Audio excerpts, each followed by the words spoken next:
Please give an energetic and warm welcome to the one and only Avadh Oja sir.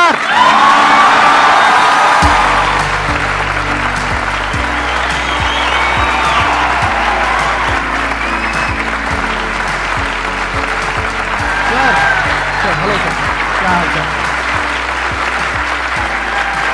बैठिए जी, बैठिए। आइए। Thank you.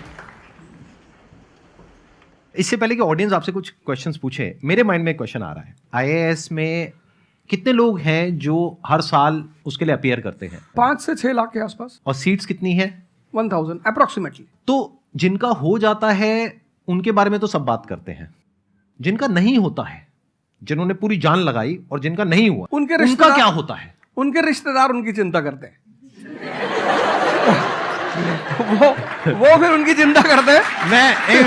नहीं मैं आ रहा हूं, मैं आपके क्वेश्चन पे आ रहा हूं। ये पॉइंट इंटरेस्टिंग है, मैं समझना चाहूंगा कैसे। मैं बताऊं। हाँ। मैं दोनों मुद्दों पे बता। हम सब हारने से डरते हैं, और मजेदार बात है कि वो डर हमारी हार की वजह बनता है। 98% केसेस में हारने से क्यों डरते हैं? क्योंकि हम जानते हैं अगर हम हारेंगे तो वो जो पीछे 3 लोग बैठे हैं ना, रिश्तेदार, रिलेटिव्स और फ्रेंड, वो जीने नहीं देंगे। आप जब भी आईएएस की तैयारी करें, पहला अटेम्प्ट आपका सीरियस अटेम्प्ट होना चाहिए। आपने तैयारी किया, बेसिक्स तैयार किए, आपने एडवांस कोर्स तैयार किया, आपने कम से कम मेंस के 1000 आंसर्स लिखे हैं और मिनिमम 10,000 प्रीलिम्स के क्वेश्चंस आप सॉल्व कर चुके हैं, तब आप एग्जाम देने जाइए। सिर्फ एक अटेम्प्ट दीजिए।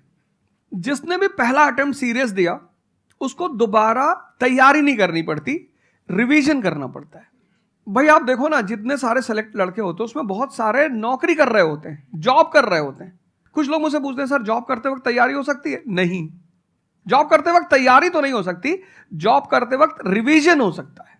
3 hours per day, 4 hours per day.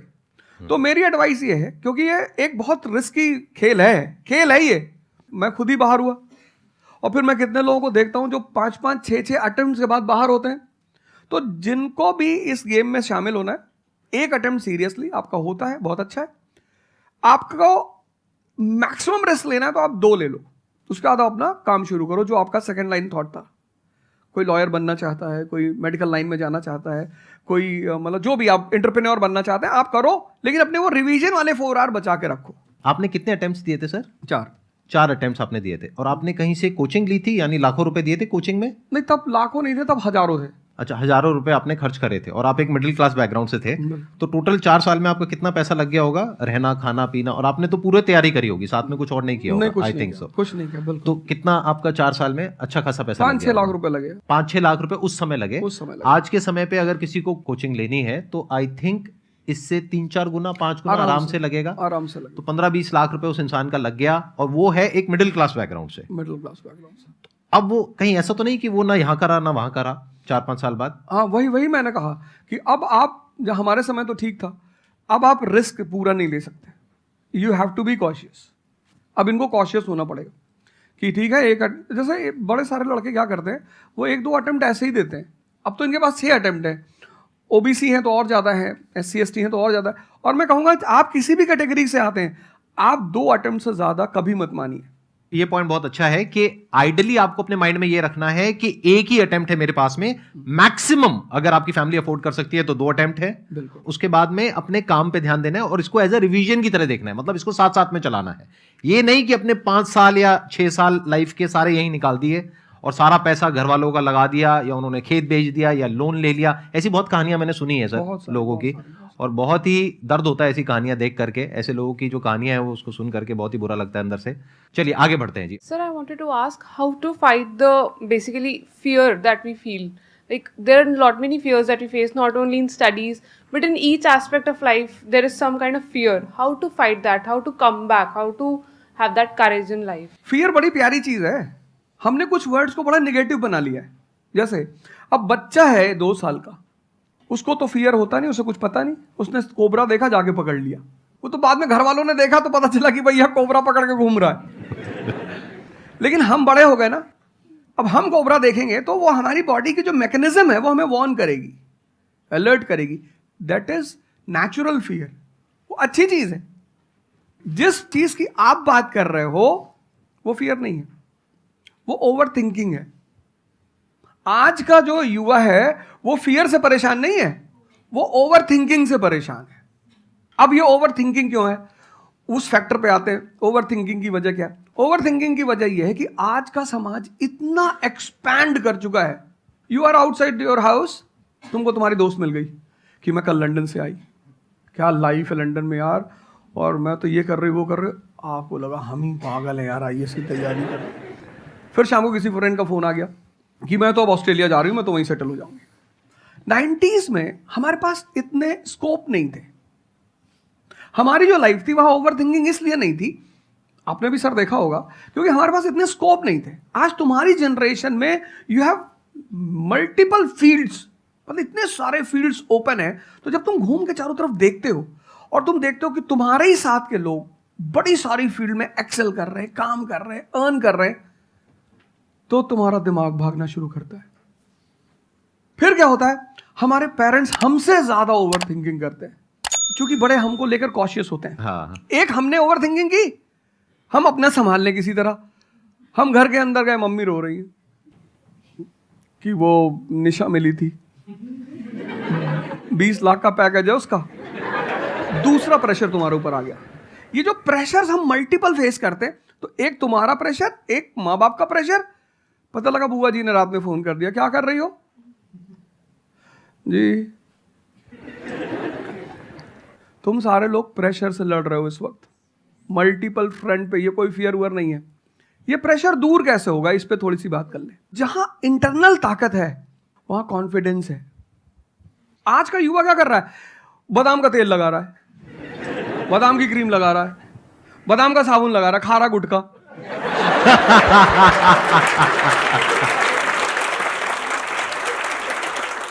आप लोगों को चूंकि हर तरफ प्रेशर झेलना है, तो प्रेशर झेलने का सबसे अच्छा तरीका होता है इंटरनल पावर। तभी तो मैं जहां भी जाता हूं एक चीज रिपीट करता हूं, योगा करो, ध्यान करो। ध्यान करोगे मन ताकतवर हो जाएगा। सर, आपने जैसे कि अभी बोला कि मेंटल स्टेट के लिए एक्सरसाइज करो, योगा करो। तो पहले तो मैं फिजियोथेरेपिस्ट हूँ, ठीक है। मैं सुबह से मतलब योगा एक्सरसाइज है मेरा डेली रूटीन है, करना भी और कराना भी। उसके बाद भी at the end of the day मैं डिप्रेस हो जाती हूँ। ये नहीं कि मन नहीं लगता, इस चीज़ में ही मन लगता है, फैमिली से भी पूरा मन लगता है, ठीक है। उसके बाद भी end of the day depress हो जाती हूँ। तो उसको डिप्रेशन कैसे कम करी जाए? हम किसके साथ रहते हैं वो बहुत इंपॉर्टेंट है। मेरे एक दोस्त मेरे साथ आ रहे थे आज से करीब 7-8 साल पहले, धौला कुआं से। रात का टाइम था और हम दोनों, मैं गाड़ी चला रहा था, हम इंडिया गेट के सामने से निकले तो उन्होंने मुझसे कहा कि अब हम बुढ़े हो गए हैं। मैंने गाड़ी रोकी, मैंने कहा उतरो। तो उन्होंने कहा कि क्या हुआ? मैंने कहा उतरो तो, उतरो जरा। उतर गए, मैंने दरवाजा बंद करो, चले गए। आज तक मैंने उनसे बात नहीं की। वो उनसे पूछते हैं आज, अब तो खैर बात ही नहीं होती, पर वो बहुत उन्होंने कोशिश की कि अवध क्या हुआ? तुम दिन भर अपने आप को मोटिवेट करती हो, काम करती हो, जब तुम वापस घर में आती हो, अपने समाज में जाती हो, तो सब तुम्हारे मेंटल स्टेटस का थोड़ी है, वो तुम्हारी सारी ऊर्जा को खींच लेते हैं। इसीलिए तो माँ बाप हमारी संगत पे बड़ा ध्यान देते हैं। तुम्हें लगता होगा कि माँ बाप कितने बदमाश हैं, माँ बाप भगवान हैं। उनका एक्सपीरियंस तुम अपने दोस्तों को लेके जाया करो उनके सामने। कोई अल्ट्रासाउंड क्या करेगा जितना माँ बाप करते हैं, कोई स्कैनर क्या करेगा? सही बात है, देख के कोई 2 मिनट फोटो में कैमरा पता क्या चल फोटो खींचेगी, देख के बता देते हैं।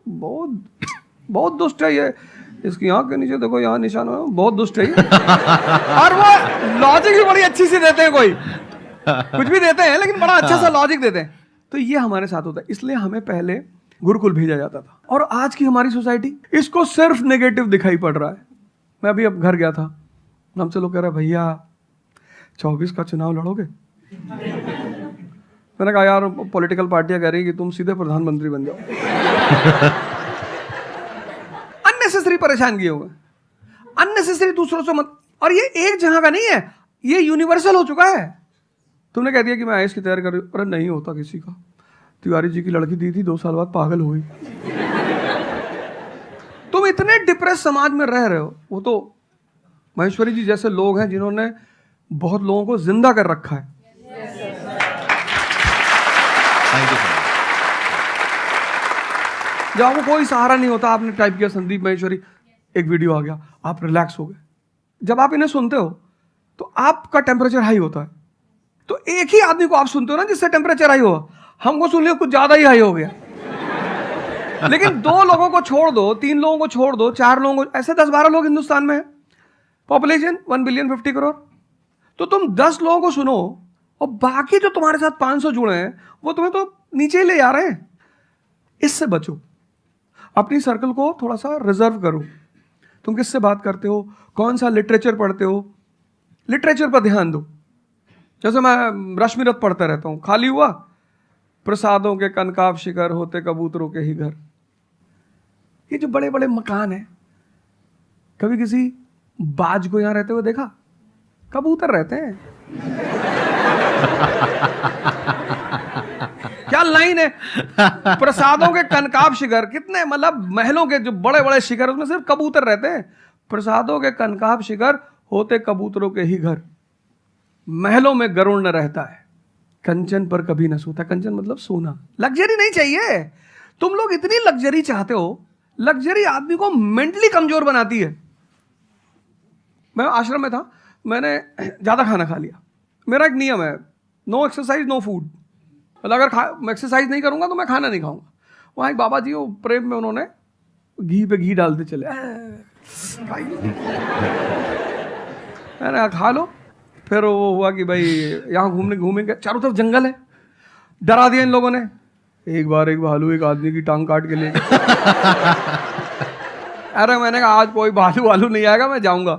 फिर मैंने 4-5 लोगों को तैयार किया अपने साथ, उनको थोड़ा मोटिवेट किया कि जंगल में घूमने से ऑक्सीजन लेवल बढ़ता है।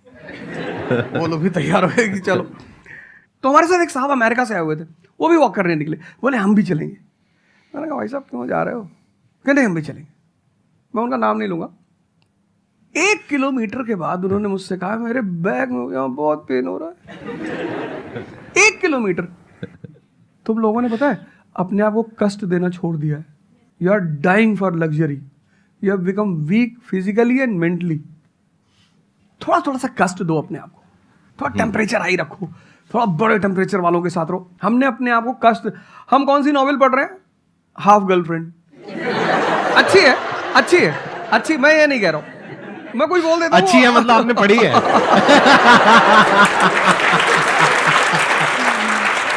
नहीं फिर कोई पकड़ निकाल लेगा, कोई वो क्लिपिंग निकाल लेगा, ओ गाली दे रहे थे। नहीं, आपने बहुत सारी गलतियां कर दी, आपकी जनरेशन ने अपने को कष्ट देना छोड़ दिया। हाँ। आप पढ़िए बड़े बड़े लोगों, अंबेडकर को पढ़ो, उनका जीवन संघर्षों का, प्रभु राम का जीवन पढ़ो। ये सब संघर्ष, ये सब लोग हैं जिन्होंने जीवन में लड़ाइयां लड़ी हैं। आपने उनको साइडलाइन कर दिया। आप राणा प्रताप के बारे में कुछ जानते ही नहीं हो, आपको वो पोएम याद ही नहीं है, खूब लड़ी मर्दानी वो तो झांसी वाली रानी थी। आपको तो एक चीज बता दी, twinkle twinkle how I wonder. आप वंडर किए जा रहे हो पूरी जिंदगी में। आपने कहा कि पूरे दिन मैं अपना काम करती हूँ, दैट इज फिजियोथेरेपी जो आप करते हैं, और शाम तक आते आते आपको थोड़ा सा डिप्रेस फील होता है, थोड़ा सा डाउन फील होता है, तो उसके पीछे क्या रीजन है आप बताइए। जैसे कि मैं बाकी पेशेंट देखती हूँ पूरा दिन में, हाँ। बट जब मैं घर पे आती हूँ तो मैं अपने मम्मी पापा को देखती हूँ। ठीक है। जो मैं उनको कहती हूँ कि आपको ये एक्सरसाइज करनी है, ये करना है, आपके लिए ये ज़रूरी है, वो ये नहीं करते। तो फिर वो मुझे डिप्रेस होता है कि मैं जब सबको सही करती हूँ और मैं अपने घर में ही सही नहीं कर पा रही। आप सबको सही नहीं करते हो, आप उन लोगों को सही करते हो जो आपके पास आते हैं। हाँ एग्जैक्टली। तो अगर आपके पेरेंट्स सही नहीं होना चाहते हैं तो उनको कौन सही करेगा?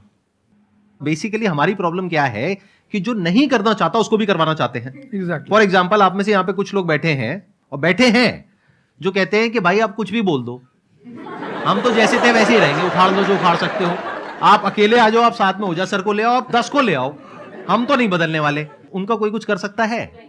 समझ गए? तो यहाँ पे किसका एक्चुअल में किसकी लाइफ बदलने वाली है? यहाँ पर हो सकता है कुछ साल बाद आप ही में से कोई यहाँ पर बैठा होगा, बट वो इंसान कौन होगा? जो खुद अंदर से बदलना चाहता है ना। Yes sir, thank you sir. Please have a seat, बैठिए। मेरा संदीप सर से एक क्वेश्चन है कि जैसे हम लोग जब आपकी वीडियोस देखते हैं तो हम लोग मोटिवेटेड हो जाता है कि हम लोगों को गवर्नमेंट से या फिर इन सब फील्ड्स में छोड़ के अपना कुछ स्टार्ट करना चाहिए जिससे देश में एंटरप्रेन्योर्स या फिर जॉब्स बढ़े। फिर हम लोग देखते हैं आप लोगों को कि भाई यूपीएससी में एक ऐसी पावर होती है जो हम करना चाहते हैं वहाँ पे हमको डायरेक्ट पावर मिलती है। जैसे कि मैं अगर एजुकेशन के फील्ड में कुछ अच्छा करना चाहती हूँ तो हमारे पास डायरेक्ट पावर होती है कि हम लोग वहाँ से कर सकते हैं। तो मैं ऐसा, मेरे पास ये क्वेश्चन फिर मतलब दोनों में कॉन्ट्राडिक्शन चलता रहता है।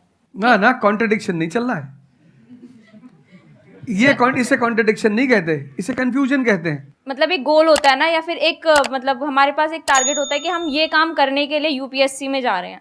नहीं, सरकार जो कहेगी वो करना है। हाँ, I was about to say that. आपका क्या गोल है? आप क्यों कर, और आप आपका नेता क्या थोड़ी है, target है? आपकी पार्टी का मैनिफेस्टो थोड़ी है, घोषणा पत्र। आप एक राजपत्रित अधिकारी हैं, गैजेटेड ऑफिसर। आपका जो मिनिस्टर होगा फोन मिलेगा, मैडम जी ये कस्तूरबा गांधी प्लान में अभी तक कितना काम हुआ? जी sir, I give the review in the evening sir. Okay, thank you, ठीक है मैडम, बाय, खत्म। सो आपका कहने का मतलब है कि जो सिविल सर्वेंट बनते हैं या आईएएस ऑफिसर बनते हैं उनके पास कोई पावर नहीं होती? पावर होती है जब तक जनता अपनी पावर नहीं समझती। आज की डेट में इस देश में पावरफुल कौन है? जनता। We the people of India solemnly resolve. Yes sir. ये जनता बेचारी पावर जानती है तो डीएम का ऑफिस में चले जाते, हुजूर किसको बेचारे को पता है? नेता देखा, मेंबर ऑफ पार्लियामेंट देखा, क्या पैर छू लिए, तेरे फूफा है? नहीं भैया नहीं भैया, सांसद जी हैं। सांसद जी हैं तो क्यों पैर छू रहा है? तो पावर इस असलियत में इस देश की जनता के पास है। चूंकि वो जानती नहीं है, इसलिए तुमको इनके पास इनको काम करने का अधिकार है। ये है the right to work, the right to implement. लेकिन चूंकि जनता अपने अधिकार को नहीं जानती, तो तुम्हें दूर से दिखाई पड़ता है कि अरे आप बेटा कंफ्यूजन से बाहर आओ, ठीक है? और ग्लैमर मत देखो। आप बेसिकली पावर नहीं देख रहे हो, आप ग्लैमर देख रहे हो। आपको जो करना है उसको डिसाइड कर लो आप, और उस रास्ते पे आगे बढ़ो कि आप कल किसी भी फील्ड के मुकेश अंबानी बन जाओ, अडानी बन जाओ, वॉरेन बफेट बन जाओ, बिल गेट्स बन जाओ। इस रास्ते पे जाओ। Thank you sir. मैं यहाँ पे थोड़ा सा ऐड करता हूँ कि जो आपने बोला ना कि ये कॉन्ट्रडिक्शन है, सबसे पहले तो जो सर ने बोला कि ये कोई कॉन्ट्रडिक्शन नहीं है, ये कंफ्यूजन है, बिल्कुल सही बात है। अब कंफ्यूजन क्या है, उसकी जड़ क्या है? आप क्या कर रहे हो? आप बस हम लोगों की बातें सुन रहे हो। यहां से मैंने कुछ बोला, इन्होंने कुछ बोला, दोनों अलग अलग स्टैंड पॉइंट है। मतलब इस दुनिया में आर्ट्स भी है, साइंस भी है, कॉमर्स भी है। अब आप कहोगे अब तीनों में कॉन्ट्रडिक्शन है। अरे कॉन्ट्रडिक्शन नहीं है, अलग अलग लोगों के लिए अलग अलग स्ट्रीम्स है। डिपेंड्स अपॉन कि आपकी प्रेफरेंस क्या है, आपकी प्रायोरिटीज क्या है। तो आपको तीन चीजें देखनी पड़ेंगी, एक अपना पास्ट, अपना प्रेजेंट और अपना फ्यूचर। कि पास्ट में आपने कैसा परफॉर्म किया है। अगर आप पढ़ाई में बहुत अच्छे रहे हो तो आपको क्लियर नजर आएगा कि अच्छा मुझे पढ़ाई से रिलेटेड कुछ करना है, तो वहां से रास्ता क्लियर हो जाता है। बट अगर आपके दिमाग में 24 घंटे बिजनेस आइडियाज घूमते रहते हैं, जहां भी जाते हो वहां पे गोलगप्पे खा रहे होते हो, आपके दिमाग में चल रहा होता है अबे इतने पैसे ले लिए, उसमें से इतने का गोलगप्पा, इतने का पानी है, पानी तो इतना फ्री होता है, मेरे से लिया 20 रुपए, ये तो 5 रुपए का काम है, तो 15 रुपए इसके पास में गए, कितने लोगों ने एक दिन में खा लिए, इतने पैसे कमा लिए, व्हाटएवर। अगर इस तरह का आपका माइंडसेट है तो वहां पे एंटरप्रेन्योरशिप, स्टार्टअप, इन सब चीजों का बेनिफिट है। तो हर रास्ता हर एक के लिए नहीं होता है। तो ये आपको कैसे समझ आएगा? अपने पास्ट को देख करके। दूसरा, अपने प्रेजेंट को देखो कि आपके पास में क्या रिसोर्सेज हैं। सोचने से क्या होता है, आपको ये भी तो देखना पड़ेगा आपके पास में क्या रिसोर्सेज हैं। उसके बेस पर आप सोच सकते हो ना। कल को आप कहो कि मैं एक टेलीकॉम कंपनी लॉन्च करूंगी जो कि जियो को कंपटीशन देगी, ठीक है, सोच लो। कुछ नहीं होगा। क्या है पीछे, बैकग्राउंड क्या है, आपके पास में क्या रिसोर्सेज हैं, how are you going to compete. तो आप फालतू में कुछ भी सोच रहे हो ना। तो यहां पे कॉन्ट्रडिक्शन क्या है, कंफ्यूजन क्या है? कुछ भी नहीं। तो जब आपके रिसोर्सेज ही आपको अलाउ नहीं कर रहे वो करने के लिए, तो सोच क्यों रहे हो? तीसरा, फ्यूचर में आप अपने लिए कैसी लाइफ चाहते हो? जैसे सर ने कहा कि पावर नहीं मिलती है वहां पे सर्व करना होता है। इस गलतफहमी से बाहर आ जाओ कि वहां पे पावर मिल जाएगी। पावर तो पूरी की पूरी एक हिरार्की है, जिस हिरार्की में टॉप पर पब्लिक बैठी है एक्चुअल में, वो हमें पता ही नहीं है। हमारे हाथ में पावर है, किसको वोट करना है, किसको पावर में लेकर के आना है। फिर उनकी पावर के अकॉर्डिंग आगे पावर का डिस्ट्रीब्यूशन होता है, पॉलिसीज का डिस्ट्रीब्यूशन होता है, फिर उसको इंप्लीमेंट करना होता है। तो आपको देखना है कि आपको एग्जैक्टली लाइफ में चाहिए क्या है।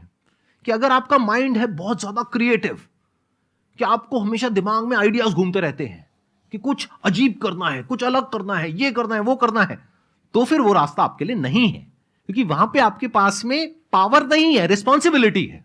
But once you go in the entrepreneurship space, वहां पे रिस्पॉन्सिबिलिटी नहीं है, वहां पे पावर है, power to create.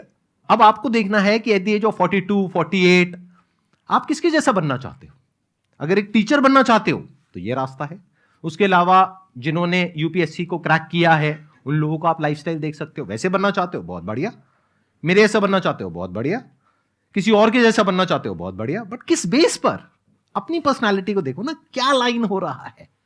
Sir actually आपका सेशन देख के मैं पब्लिक स्पीकिंग सीख रहा हूँ। तो कॉन्फिडेंस बढ़ाने के लिए जो आसपास के स्कूल है ना, स्कूल क्लासेस जो है उनके पास मैं जाता हूँ बच्चों को थोड़ा सा ये करने के लिए। तो मैं जाके वहाँ पे रश्मि रथी सुनाता हूँ, मेरे को आती है थोड़ी थोड़ी, तो मैं वो सुनाता हूँ। छत्रपति शिवाजी महाराज के बारे में सुनाता हूँ। तो उन बच्चों का मैंने थोड़ा नोटिस किया, तो वो क्या कह रहे थे मुझे कि सर जो टीचर है अभी जो सिखा रहे हैं वो बस सब्जेक्ट के बारे में बताते हैं और बोरिंग तरीके से सिखाते हैं, ना कोई एक्स्ट्रा कुछ एक्टिविटी नहीं करवाते, कुछ नहीं करवाते। और जब ऐसा कोई एडिशनल गेस्ट आता है जो कुछ एडिशनल सिखाता है तो उनका माइंडसेट थोड़ा चेंज होता है कि सामने वाले टीचर से भी वो वही एक्सपेक्ट करते हैं। तो मुझे कभी कभी लगने लगा है कि मैं जाके गलत कर रहा हूँ या वो टीचर का वो स्टूडेंट का देखने का नज़रिया बदल रहा है, तो वो वही से वो एक्सपेक्ट कर रहा है और उनका मन वहीं पे नहीं लग रहा है वो सब्जेक्ट में। तो अभी मैं क्या काम करने के दो तरीके हैं। एक, आपको काम करना ही है, कोई ऑप्शन नहीं है। एक है आप किसी भी कीमत पे काम करना चाहते हो। जैसे मैं किसी भी कीमत पर पढ़ाना चाहता ही हूं। इसने मुझे इज्जत दिया, सम्मान दिया, प्रेम दिया। मैं एक शादी में गया था 2 दिन पहले, लोग दूल्हे उल्हे को छोड़ के मेरे पास आ गए। दूसरा बेचारा फ्रस्ट्रेशन में आ गया कि यार हमसे मैसेज किया हुआ तुम यहाँ से चले जाओ। मतलब उनके भाई ने मुझे मैसेज किया, बड़े भाई ने कहा वो यार तुम यहाँ से जाओ, शादी नहीं हो रही है। मतलब वो द्वार चार वगैरह सारा प्रोग्राम था, वो सब बाहर हो जा सर। तो हमारा जो देश का शिक्षक है उसके मन में कोई मोटिवेशन नहीं है कि वो क्यों पढ़ाए। जैसे हमारे घर मामा आए, हमारे उनके आने पे हम बड़े खुश होते थे कि मामा आए। क्यों? क्योंकि हमें पता था कि ये जब जाएंगे तो पैसा देके जाएंगे। इस देश के शिक्षक को, सरकार को कुछ ऐसा करना चाहिए कि उसके मन में एक मोटिवेशन हो कि 6 बजे का स्कूल है वो सुबह 4 बजे पहुंच जाए। कुछ ना करे इस देश की सरकार, सिर्फ उनको वीआईपी का दर्जा दे दे। फिर आप देखना, पैसा तो कौन नहीं कमा रहा है, शिक्षक सम्मान चाहता है। तो मैं अपने टीचरों से पुराने मिलता हूं, तो जैसे कहीं मिल गए वो सड़क पे, मैं खड़ा हो गया, रोक दिया सब, हाँ सर, पैर चले, तुरंत ऐसे सीना उन्हें चौड़ा कर लेते हैं कि हमारा बच्चा है जी। शिक्षक एक दुनिया की ऐसी लॉबी है जिसको सम्मान चाहिए। आप लोग कहीं भी अपने पुराने टीचरों को मिला करो, ठीक है, हो सकता है उन्होंने आपको कभी मारा हो, डांटा हो, कुछ बोला हो, लेकिन अब आप उनको थोड़ा सम्मान दे दिया करो, उससे बड़ा उन्हें फील होगा। हमारे देश के शिक्षकों के पास इनर मोटिवेशन की कमी है। कुछ लोग हैं जो इंडिविजुअल मोटिवेटेड रहते हैं, वो करते हैं कई सारे टीचर, लेकिन वो इंडिविजुअल। कुछ लोग होते हैं ना जिनको अपने धर्म का एहसास होता है, उनके लिए वो ड्यूटी नहीं होती, वो धर्म है उनका। तो वो तो जैसे भाई आप जाके आप धर्म के रूप में कर रहे हैं, 2-4 टीचर और भी कर रहे हैं, 10 टीचर और भी कर रहे हैं, लेकिन सरकार को टीचरों को कुछ तो ऐसा करना चाहिए कि उन्हें फील हो कि नहीं यार ये हमारा देश है, ये हमारे बच्चे हैं, हमें इनको बनाना है और ऊपर उठाना है। तो अगर सरकार कुछ ऐसा कर देगी ना, सेल्फ मोटिवेशन दे देगी, अरे फिर तुम देखना इस देश के टीचरों को। सर इसमें आपसे बात करते करते ना मेरे माइंड में एक सॉल्यूशन आ रहा है, क्योंकि एज एन एंटरप्रेन्योर मेरे माइंड में सिस्टम्स एंड प्रोसेसेस घूमते हैं। मतलब मेरे माइंड में ये घूमता है कि कैसे एक प्रॉब्लम है उसको सिस्टम में कन्वर्ट कर दिया जाए, जो कि वो काम अपने आप हो जाए। क्योंकि ऐसे बहुत ही कम टीचर्स होंगे जो अंदर से मोटिवेटेड होंगे। तो ये थ्योरेटिकली तो बड़ा अच्छा लग रहा है सुनने में, बट हजारों में कोई एक आध होगा। बिल्कुल बिल्कुल। तो अब मेरा स्टैंड पॉइंट क्या है कि क्या हो अगर जैसे हम ई-कॉमर्स वेबसाइट्स पे जाते हैं, वहां पे प्रोडक्ट के रिव्यूज होते हैं। रिव्यू कौन देता है? जो कस्टमर है। तो टीचर का रिव्यू कौन दे सकता है? जो बाहर बैठा है उस कमरे से वो, या जो कमरे के अंदर बैठे हैं। तो अगर कुछ ऐसा सिस्टम हो जाए, एक ऐसा प्लेटफॉर्म बन जाए गवर्नमेंट का जहां पे सारे टीचर्स लिस्टेड हो और based upon the number of reviews and the quality of reviews उनको रिवॉर्ड दिया जाए अच्छा ऑटोमेटिकली। कि मतलब जो नंबर 1 पे आया उसकी सैलरी डबल, कि अगर उसकी 50,000 है तो 1 लाख। बहुत अच्छा सोल्यूशन। और जिसके इतने रिव्यूज आए, यानी जिसके 4 स्टार या उससे ऊपर आए, उनकी सैलरी सीधा डबल हो गई। तो फिर देखो क्या मजा आता है। फिर हिस्ट्री पढ़ाने का जो स्टाइल है ना, वो सारे टीचर्स आएंगे अवध ओझा सर के चैनल पर और आकर के सीखेंगे भाई क्या कहानी है ये, ऐसे कैसे पढ़ाएं कि बच्चे दीवाने हो जाए।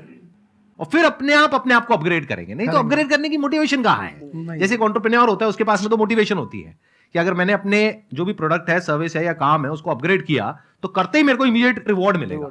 जैसे सेल्स टीम में अगर आप कहीं पर काम करते हो, कितने लोग सेल्स डिपार्टमेंट में है, अलग अलग कंपनी में जो जॉब कर रहे हैं, तो सेल्स में इंसेंटिव का एक सिस्टम होता है।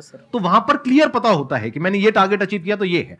तो एक क्लियर कट टारगेट होना चाहिए which is measurable, not theoretical but actual, objective not subjective.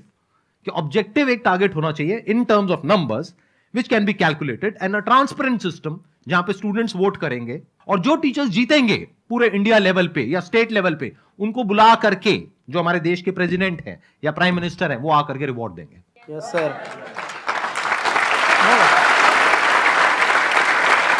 Thank you so much sir आने के लिए यहाँ पर, दिल से धन्यवाद। मुझे बड़ा अच्छा लगा आपसे बात मुझे करके। बहुत अच्छा लगा यहाँ आके। Thank you sir.